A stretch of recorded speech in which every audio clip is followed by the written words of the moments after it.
सभी को नमस्कार।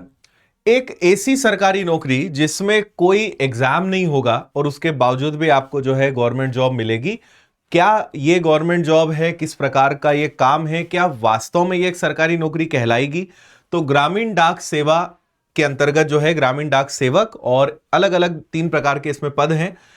पदों की संख्या अच्छी खासी 21,413। सैलरी भी इसमें अच्छी है। एज योग्यता सिर्फ 10वीं पास है। तो किस प्रकार के विद्यार्थियों के लिए यह जॉब है? क्योंकि कई सारे बच्चे एसएससी, रेलवे, पुलिस और कई प्रकार की सरकारी नौकरी की तैयारी कर रहे हैं। तो क्या उनको इस प्रकार की नौकरी का फॉर्म भरना चाहिए? और आपने सुना होगा कि पुराने जमाने में, खासकर आपके और हमारे दादाजी के जमाने में, ऐसा होता था कि अगर वो थोड़े बहुत भी पढ़े हुए होते थे तो उन्हें सरकारी नौकरी मिल जाती थी। तो ये जब नोटिफिकेशन में देखता हूं तो मुझे उस जमाने की याद आती है। तो मैं आपको सारी चीजें बताता हूं, पूरा वीडियो देखिएगा, आपको सारी बातें समझ में आएंगी। ग्रामीण डाक सेवक, अभी इसको लेकर न्यूज़पेपर में भी काफी आ चुका है कि किस प्रकार की वैकेंसी है। देखिए, सबसे पहले कॉमन बातें करें तो सिर्फ 10वीं पास योग्यता है। इसका आपको ऑनलाइन फॉर्म भरना पड़ेगा, जो इंडियन पोस्ट ऑफिस की वेबसाइट पर ही ग्रामीण डाक सेवक करके आप सर्च करोगे मिल जाएगा। इस वीडियो के डिस्क्रिप्शन में लगवा देंगे, या विनर्स के टेलीग्राम चैनल पे हमने नोटिफिकेशन और लिंक वहां भी लगवा दिए। आप वहां से जरूर जुड़ जाइएगा अगर इसका फॉर्म आपको भरना है। ऑनलाइन फॉर्म भरना रहेगा। 10 फरवरी से फॉर्म भरना स्टार्ट हो चुके हैं, 3 मार्च लास्ट डेट है। और उसके बाद आपको 3-4 दिन और मिलेंगे अगर किसी प्रकार का चेंज या करेक्शन करना है। मिनिमम एज 18 है, मैक्सिमम 40 है। एससी एसटी के विद्यार्थियों के लिए निःशुल्क है, और यूआर ओबीसी ईडब्ल्यूएस के लिए 100 रुपए की फीस है। महिलाओं के लिए भी ये निःशुल्क है। अब यहां पर देखिए, डेट जो मैंने आपको बताया वो यहां पे आपको दिख रहा है। टोटल अगर वैकेंसीज देखेंगे आप तो इसमें टोटल यहां पे स्टेट वाइज पूरी वैकेंसीज मेंशन है। जैसे मैं सबसे पहले आपको टोटल वैकेंसीज दिखाता हूं तो आप देखेंगे यहां पे टोटल 21,413 वैकेंसीज है। अब देखिए, यहां पे आप ये गलती मत करिएगा कि जहां पर भी आपको ज्यादा पोस्ट दिख रही है आप वहां पे फॉर्म भर दें, क्योंकि आप जिस राज्य से अप्लाई करना चाहते हैं वहां की लोकल लैंग्वेज आपको पता होनी चाहिए, क्योंकि उस प्रकार के लोगों के साथ आपसे आपका मिलना जुलना रहेगा। तो इन्होंने जैसे लिखा है कि भाई आंध्र प्रदेश है तो आपको तेलुगु लैंग्वेज आनी चाहिए, आसाम है तो असमी आपको आना चाहिए, है ना, बिहार है तो आप हिंदी चलेगी, छत्तीसगढ़ है हिंदी चलेगी। और यहां पे इन्होंने कैटेगरी वाइज पूरी लिस्ट दी हुई है कि किस कैटेगरी की कितनी वैकेंसीज है और टोटल क्या है। तो आप वीडियो को रोक के आराम से देख लीजिएगा, या फिर जैसा मैंने कहा कि डिटेल्ड नोटिफिकेशन हमने डाल दिया है, वहां से आप इसको देख लेंगे तो ज्यादा अच्छा रहेगा। तो पहले ये देखिए कि आपकी कौन सी लैंग्वेज है और उस लैंग्वेज में कौन कौन से राज्य हैं, फिर उस हिसाब से आप ज्यादा फॉर्म भर सकते हैं। हालांकि मैं आपको बता दूं, ज्यादा वैकेंसी तो ज्यादा फॉर्म आने ही है, कम वैकेंसी है तो वहां पे कम फॉर्म रहेंगे। इसलिए अगर आप इसके लिए वास्तव में अप्लाई करना चाहते हैं तो अपने कंफर्ट, अपने राज्य के हिसाब से ही सोचिए कि जहां पे आप वास्तव में सर्वाइव कर सके, रह सके, वहीं पे आप जाइएगा।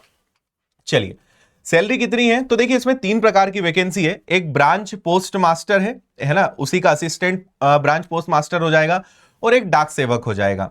तो इनके आगे अलग अलग जॉब रिस्पॉन्सिबिलिटीज हैं। फिलहाल जो वैकेंसीज है वो सब मिलाकर है। 12,000 के आसपास मिनिमम सैलरी है। बाकी फिर 4 से 5 घंटे इनकी फिक्स ड्यूटी होती है। मिनिमम 4 घंटे है, मैक्सिमम 5 घंटे है।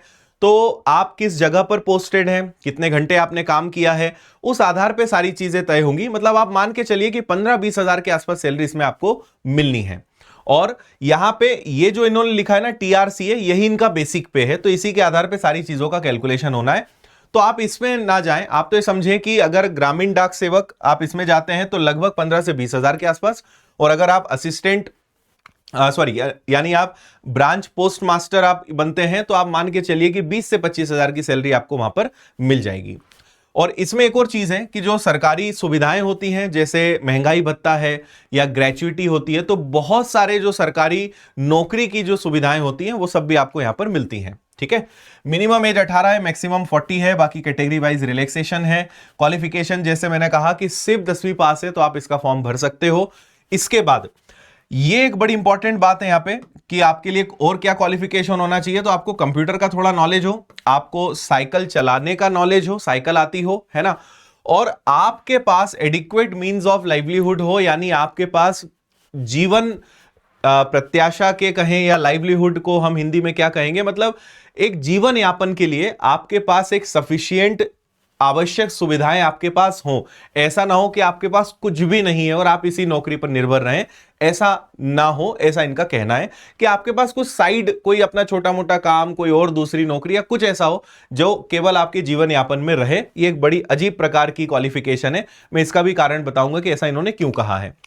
देखिए, इन्होंने जॉब प्रोफाइल पूरी बता दी कि भाई आपको कहीं भी हम काम दे सकते हैं, छोटे छोटा गांव भी हो सकता है, सारी चीजें हैं, तो इसमें हम नहीं जाते हैं। लेकिन हां, जैसा मैंने कहा कि इसमें इन्होंने मेंशन करा हुआ है कि मिनिमम भाई आपको 4 आवर्स 4 घंटे और मैक्सिमम आपको 5 घंटे से ज्यादा काम नहीं दिया जाएगा, और 65 ईयर्स तक भी काम किया जा सकता है, मतलब 65 साल के बाद रिटायर कर दिया जाएगा, तो 65 साल तक भी आप इस जॉब में सर्वाइव हो सकते हैं।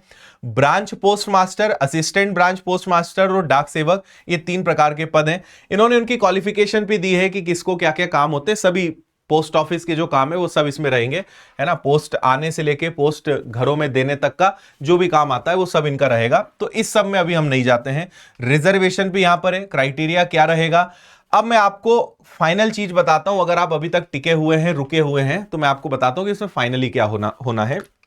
देखो, इसमें कोई एग्जाम नहीं है, तो आप ये समझिए कि आपके जितने भी बच्चे इसके लिए अप्लाई करेंगे, ये उसमें से चुनेंगे कि भाई सबसे अच्छी योग्यता, बैकग्राउंड किसका है, क्या क्या एजुकेशनल बैकग्राउंड रहा है, क्या क्या चीजें रही है, तो ज्यादा परसेंटेज या उन सब चीजों के आधार पे ये शॉर्टलिस्ट करेंगे। तो आप जो अपनी डिटेल्स देंगे, आपकी जो एजुकेशनल क्वालिफिकेशन है, उसी के आधार पे इसमें सारी चीजें तय की जाएगी।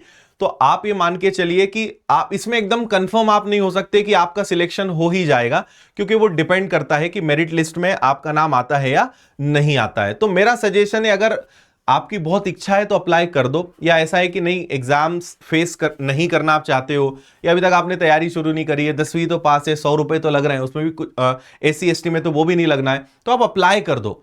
आ जाए नाम बहुत बढ़िया, नहीं आए तब भी कोई दिक्कत नहीं है। तो इस उद्देश्य के साथ आप इसमें अप्लाई करना चाहते हो तो कर दो, क्योंकि अगर आपका सिलेक्शन होगा, मेरिट लिस्ट वो अपने हिसाब से पूरी बनाएंगे कि भाई किसके कितने परसेंटेज हैं, क्या क्या योग्यता है, उसके आधार पे नाम की मेरिट लिस्ट बनेगी, और उसके बाद सीधा डॉक्यूमेंट वेरिफिकेशन का कॉल आपके पास आएगा और आपको पहुंच जाना है। तो अप्लाई करना है, नाम आ गया, डॉक्यूमेंट वेरिफिकेशन के लिए पहुंचना है, और आपको उसके बाद जॉब मिल जाएगी। और जॉब कैसी है वो आप समझ ही गए हो। तो ये मतलब उन लोगों के लिए हो सकता है कि बिल्कुल ही बहुत ज्यादा पढ़ने में भी अच्छे नहीं है, या पढ़ने का मन नहीं करता है, 10वीं के बाद कोई पढ़ाई लिखाई का कोई काम ही नहीं रहा है, 10वीं में थोड़े अच्छे मार्क्स हैं, अच्छे नंबर है, बहुत कम नंबर भी है, तो अप्लाई करने से कोई मतलब नहीं है, क्योंकि ऑलरेडी अच्छे परसेंटेज वाले भी इसमें अप्लाई करेंगे। तो बहुत ही ज्यादा कम नंबर है तो भी अप्लाई नहीं करें, और अगर फिर भी रिस्क लेना है या चांस लेना है तो आप कर सकते हो। लेकिन अब अगला एक सवाल ये उठता है कि जो सरकारी नौकरी है, क्या ये वास्तव में वैसी है? तो इसको हम परमानेंट जॉब नहीं कह सकते, ना ये एक्चुअल प्योर सरकारी नौकरी कहलाएगी, क्योंकि बहुत सारी सुविधाएं मिलेंगी, लेकिन बहुत सारी जो सरकारी सुविधाएं, सरकारी बेनिफिट्स होते हैं, वो इसमें नहीं भी मिलेंगे। तो आप समझिए कि प्राइवेट और गवर्नमेंट जॉब की एक मिक्स, एक प्रकार की, मतलब आप समझिए कि कॉन्ट्रैक्ट बेसिस पे या जो संविदा कर्मचारी होते हैं उस प्रकार की एक जॉब हो सकती है। तो आप इसको प्योर गवर्नमेंट जॉब नहीं कह सकते हैं। और दूसरी बात, इन्होंने कहा कि भाई 4 घंटे या 5 घंटे आपसे काम कराएंगे, 10-15 हजार रुपए, 20,000 रुपए तक आपको सैलरी देंगे, और इन्होंने योग्यता में लिखा है कि आपको, आपके पास सफिशिएंट जीवन यापन की सुविधाएं या व्यवस्थाएं होनी चाहिए। और इसमें इन्होंने खुद कहा है कि आपको इस काम के साथ साथ दूसरे भी कामों को आपको करने की सलाह दी जाती है, कि भाई आप भाई 4-5 घंटे का काम है, आप दूसरे काम भी करो, आप अपना कोई और बिजनेस कर लो, आप कोई दूसरी नौकरी कर लो, कोई दूसरा काम धंधा देख लो, आप दूसरा काम भी करो, क्योंकि हम यहां पे इतनी सैलरी आपको नहीं दे रहे हैं कि जिससे जीवन यापन या परिवार चल सके। तो आपके पास कोई दूसरी व्यवस्थाएं भी होनी चाहिए। जैसे खेती बाड़ी है किसी की, तो ठीक है यार, खेती बाड़ी जो थोड़ी छोटी मोटी है उसको ही मैनेज कर लो, ये जॉब मैनेज हो जाए। तो आपके पास कोई दूसरी व्यवस्था भी होनी चाहिए, दूसरा सोर्स ऑफ इनकम भी होना चाहिए। यहां पे खुद नोटिफिकेशन में इस बात को क्लियर कहा गया है। तो उम्मीद है कि आप अब समझ गए होंगे कि इसके अंतर्गत क्या होना है। तो प्रोसेस फिजिकल मैंने आपको बता ही दिया है कि आपके पास कॉल आएगा, SMS के माध्यम से, ईमेल के माध्यम से आपको जानकारी मिलेगी, और जब भी आपको बुलाया जाएगा आप पहुंच जाएंगे। ठीक है, इसके बाद इसमें आपको क्या क्या डॉक्यूमेंट्स रेडी रखने हैं वो आप देख लीजिए। मार्कशीट है, identity proof, caste certificate, PWD, अगर आप कैटेगरी से हैं तो वो सारी, डेट ऑफ बर्थ, ये सब बेसिक जो डॉक्यूमेंट्स होते हैं वो सब आपके पास होने चाहिए। सो दैट्स इट, इस प्रकार की नौकरी है। तो ये मतलब टोटली आपकी चॉइस है, आपको अप्लाई करना है नहीं करना है। लेकिन किस प्रकार की जॉब है, एग्जाम होगा कि नहीं होगा, सरकारी नौकरी है या नहीं है, और किनको करना चाहिए। तो आपके जो मन में जो प्रश्न आ सकते थे वो सब मैंने जवाब देने का पूरा प्रयास किया है।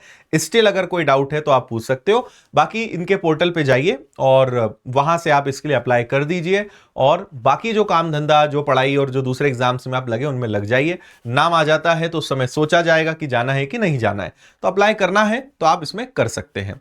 बाकी अगर सिस्टमेटिक अच्छी आपको तैयारी करनी है एसएससी की, रेलवे की, पुलिस की या दूसरी सरकारी नौकरियों की, तो विनर्स इंस्टीट्यूट ऐप पर जाकर आप घर बैठे शानदार तैयारी कर सकते हो। इंदौर आकर ऑफलाइन पढ़ना है तो आप वो भी पढ़ सकते हो। किताबें चाहिए आपको कॉम्पिटिटिव एग्जाम्स की तो आप विनर्स पब्लिकेशन से ऑर्डर कर सकते हो। So that's it.